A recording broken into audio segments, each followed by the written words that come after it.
कीर्तिनगर में तहसील दिवस पर एक फरियादी द्वारा टीचरों को बीमार मुर्गा कहने के मामले ने तूल पकड़ लिया है। शिक्षक संघ ने सख्त से माफी मांगने की मांग की है और साथ ही कहा कि अगर ऐसा नहीं किया तो मानहानि का मुकदमा दायर किया जाएगा। टिहरी में डीएम निकिता खंडेलवाल के एक आदेश के बाद शिक्षक खफा हो गए हैं। दरअसल डीएम ने ऑर्डर दिया कि टिहरी के सभी टीचर अपनी ड्यूटी वाली जगह के आसपास ही रहें और 8 किलोमीटर का रेडियस तय कर दिया, जिस पर शिक्षक संघ ने ऐतराज जताया है और कहा है कि यह आदेश 1981 का है, जब गांव में रोड नहीं थी और विकास नहीं था। अब हर गांव में रोड है और आसानी से वहां तक पहुंचा जा सकता है, लिहाजा इस आदेश पर पुनर्विचार किया जाए। खटीमा में हुए तुषार हत्याकांड को लेकर सियासत और प्रशासन दोनों हरकत में है। इसी कड़ी में नगर पालिका अध्यक्ष रमेश चंद्र जोशी ने पीड़ित परिवार से मुलाकात की और हर संभव मदद का भरोसा दिया। वहीं पुलिस अधिकारियों से मिलकर आरोपी पिता पुत्र समेत अन्य आरोपियों की जल्द गिरफ्तारी की मांग भी की गई। उन्होंने कहा कि उत्तराखंड में अपराधियों के लिए कोई जगह नहीं है और राज्य की कौमी एकता से किसी को खिलवाड़ नहीं करने दिया जाएगा।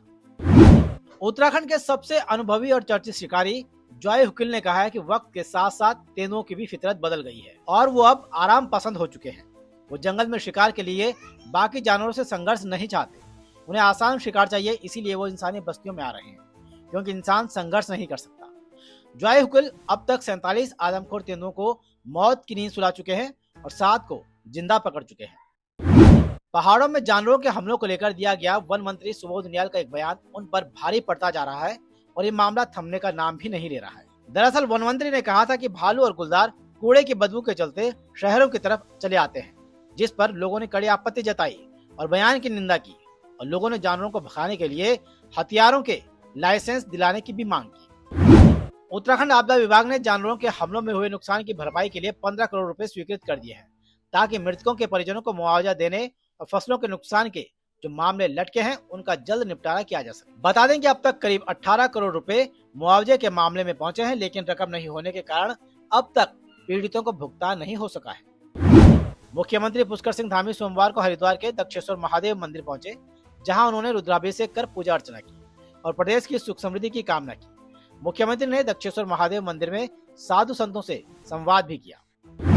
उत्तराखंड की बेटी कविता चंद ने भारत का नाम रोशन किया है। कविता ने अंटार्कटिका की 4892 मीटर सबसे ऊंची चोटी माउंट विंसन पर सफलतापूर्वक चढ़ाई की है। अल्मोड़ा की रहने वाली कविता फिलहाल मुंबई में रहती हैं। इससे पहले वो यूरोप की सबसे ऊंची चोटी माउंट एल्ब्रस पर भी सफलतापूर्वक चढ़ाई कर चुकी हैं। अल्मोड़ा का राजकीय जिला पुस्तकालय पिछले 25 सालों से बिना पुस्तकालय अध्यक्ष के चल रहा है, साथ ही सहायक जैसे पद खाली पड़े हैं। हालात ऐसे हैं कि रोजाना 100 से 150 पाठकों को संभालने की जिम्मेदारी सिर्फ एक कर्मचारी के कंधों पर है। 40,000 से ज्यादा किताबों वाले इस लाइब्रेरी में स्टाफ की कमी है, जिसके चलते पाठकों की समस्याएं तो बढ़ ही रही हैं, साथ ही साथ किताबों के रखरखाव पर भी सवाल खड़े हो रहे हैं। पहाड़ों पर बर्फबारी के चलते मैदानी इलाकों में ठिठुरन बढ़ गई है। मौसम विभाग ने चमोली, उत्तरकाशी, रुद्रप्रयाग और पिथौरागढ़ जैसे ऊंचाई वाले जिलों में भारी बर्फबारी की चेतावनी दी है। मौसम विभाग के मुताबिक कई इलाकों में न्यूनतम तापमान 0 डिग्री सेल्सियस से नीचे जाने की संभावना है। नैनीताल शहर में क्रिसमस और 31 को लेकर लोगों से ज्यादा तैयार पुलिस हो चुकी है। रंग में भंग न पड़े, इसलिए पुलिस ने शहर के एंट्री पॉइंट्स का निरीक्षण किया और जायजा लिया और ज्यादा ट्रैफिक होने की दशा में डायवर्जन का भी प्लान बनाया है। साथ ही पर्यटकों की सुरक्षा के लिए पर्याप्त पुलिस बल तैनात करने के भी निर्देश दिए हैं।